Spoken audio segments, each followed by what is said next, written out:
Eh bien salut à tous les potes, c'est Théozinho et bienvenue sur ma chaîne. Alors que le Racing vit une saison idéale, celle-ci passe super vite et on est déjà à la 30e journée. Forcément, qui dit fin de saison, dit gérer les fins de contrat et notamment les fins de prêt. On retrouve plusieurs joueurs dans cette situation comme Arnaud Kalimuendo.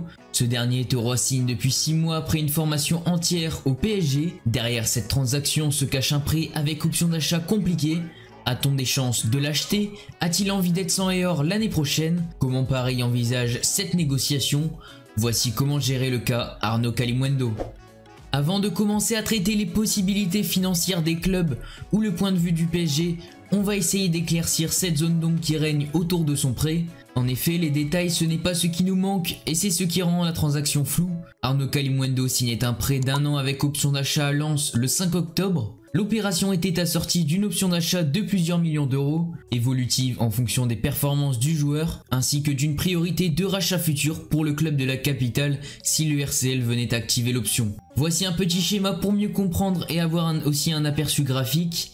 Si nous activons l'option d'achat chiffrée à un montant que nous ne connaissons pas, on entrera ensuite en négociation avec le Paris Saint-Germain. Ce sera cette période qui prendra le plus de temps et qui sera la plus décisive. En cas d'accord, il sera lensois l'année prochaine. En revanche, dans le cas où le PSG décide de le récupérer sans négociation ou propose un montant trop élevé, les négociations n'aboutiront pas et il retournera dans son club formateur. Enfin, le cas où le Racing décide directement de ne pas lever l'option, il pourra d'ores et déjà prendre son train vers la capitale, après avoir démêlé les conditions et sous-conditions de l'accord qui avait été trouvé en octobre dernier entre les deux clubs et le joueur. On va pouvoir à présent discuter et se concentrer sur l'avenir. Quelle suite peut-il y avoir? Un accord peut-il être trouvé entre les deux parties? Donc maintenant on va voir un raisonnement plus objectif entre les deux clubs, mais aussi cet œil de l'extérieur. La dernière sera consacrée à un point de vue subjectif, dans laquelle on entrera dans la tête de Kalimuendo et on discutera sur le meilleur choix à faire. En tout cas, on peut déjà poser comme consigne que le Racing va tout faire pour le conserver, après une saison pas encore achevée mais qui est déjà réussie pour le jeune de 18 ans. D'ailleurs, on reviendra dessus dans la troisième partie, donc je vais pas trop m'épiloguer là-dessus pour l'instant. Ainsi, la décision finale sera binaire, soit il y a un accord, soit un désaccord, et ce sera un retour à Paris. Tout d'abord, il va falloir s'interroger sur est-ce que Paris veut le conserver sur le plan sportif? Avec Kylian Mbappé, Mauro Icardi et Moise Kean, cela fait 3 numéro 9. Je compte Mbappé comme buteur, même s'il est surtout aligné en tant qu'ailier, je doute de sa place dans l'attaque parisienne et si vous n'êtes pas convaincu, voici un exemple. Lors d'un match, pas forcément de Ligue des Champions, si les deux précédents sont indisponibles, que choisira le coach entre Mbappé et Kali? Ce sera Mbappé qui sera préféré, donc il est 4ème dans les hiérarchies parisiennes, donc ils n'ont pas de réel besoin de récupérer un neuf,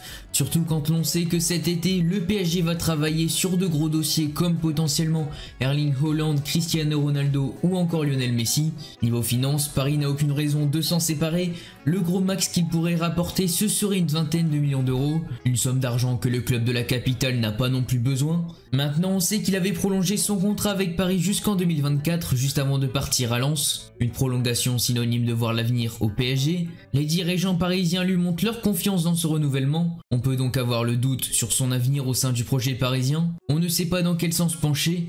On ne peut pas garantir ou prévoir un forcing du PSG pour le voir revenir. On peut par contre imaginer une direction parisienne intraitable quant à la revente de sa pépite, puisqu'il est arrivé en tant qu'espoir qui sort du groupe U19.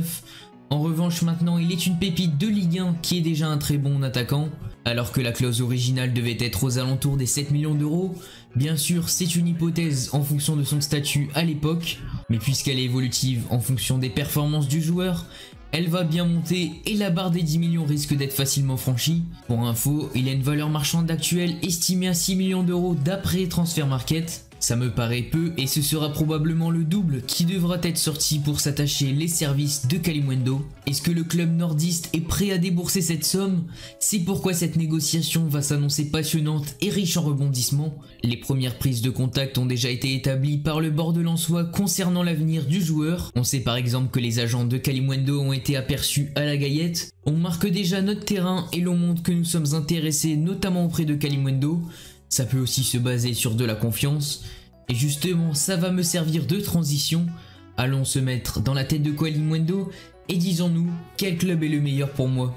Comme promis, on va faire un récap de ses performances actuelles depuis son arrivée au Racing Il a joué 23 matchs pour 7 buts et 5 passes décisives, ce qui donne une moyenne d'un but tous les 3 matchs. A noter que dans son total de matchs, on compte plusieurs entrées avec peu de minutes, comme par exemple une rentrée en cours de match face au Red Star de 11 minutes ou face à Nantes de 2 minutes. En réalité, il a démarré 11 matchs en tant que titulaire pour 6 buts et 4 passes D, beaucoup plus décisif quand il joue d'entrée. Cela fait un but tous les 165 minutes. Ce sont aussi des stats beaucoup plus prometteuses, bien qu'elles soient déjà top sur ces 23 matchs. Au-delà des chiffres, on a un contenu qui est également très intéressant, avec une capacité de conservation de ballon dos au but, une capacité à prendre la profondeur, mais aussi à finir les actions. Il faut considérer que Kalimuendo est une pépite en éclosion, il va devoir jouer, il ne veut pas et ne doit pas passer son temps sur le banc.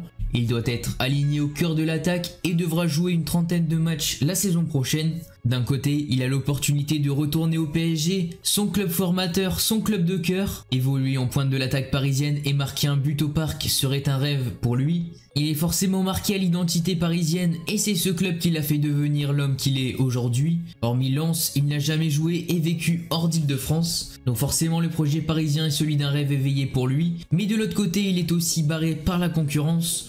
Dans l'ombre de certains gros joueurs, notamment du quatuor offensif, surnommé les 4 fantastiques Neymar, Mbappé, Di Maria, Icardi. Au-delà de la concurrence, a-t-il déjà le niveau d'évoluer en pointe d'un top club mondial? Et ce serait dommage de voir ce jeune sur le banc l'année prochaine. A l'inverse, le projet nordiste est aussi séduisant, mais plus pour continuer à se développer. Le Racing peut faire figure de club tremplin, c'est-à-dire d'intermédiaire entre les jeunes et le haut niveau. Dans le modèle de ce que plusieurs jeunes joueurs parisiens ont déjà fait, on peut citer son compère Adil Laouchiche avec la SSE, Tanguy Koulibaly avec Stuttgart ou encore Adrien Rabiot avec Toulouse pour ensuite aller chercher une place au sein de l'effectif du PSG. Kalimuendo pourrait aussi faire partie de la liste qui s'élargit de la fuite des talents à Paris du départ de leur meilleur Titi. Le projet lensois a l'air idéal pour lui, une équipe qui peut accrocher l'Europe et qui lui garantit un temps de jeu assez conséquent. J'ai l'impression qu'il s'attache à ce club comme par exemple une story Instagram qu'il avait publiée ces dernières semaines avec pour intitulé La Relève et les cœurs rouges et jaunes. Ce n'est qu'une story, mais ce sont des petits signes qui ne trompent pas. Avant de finir, j'aimerais évoquer les retours suite à la question que j'avais posée dans mon dernier RC Ligue 1. Je la rappelle, faut-il signer Isiaga Silla, donc lever son option d'achat? Globalement, la réponse est unanime, c'est non pour El Magnifico qui préfère donner du temps de jeu à Boura. Sacha est également de cet avis et préfère acheter Kalimuendo. Alors justement, je rebondis là-dessus. Seriez-vous prêt à dépenser plus de 10 millions d'euros pour s'attacher les services d'Arnaud Kalimuendo? Malgré son statut de grosse pépite, consacrer autant de budget ne reste-t-il pas un pari risqué? J'attends vos réponses en commentaire. En tout cas, n'hésitez pas à aller voir les boutiques en description. Vous disposez notamment de moins 10% sur Labo Football et son affiche Stade Bollaert. N'hésitez pas à mettre un pouce bleu et à vous abonner. Moi, je vous dis à plus dans une prochaine vidéo. C'était Théozinho. Allez, salut et allez lance!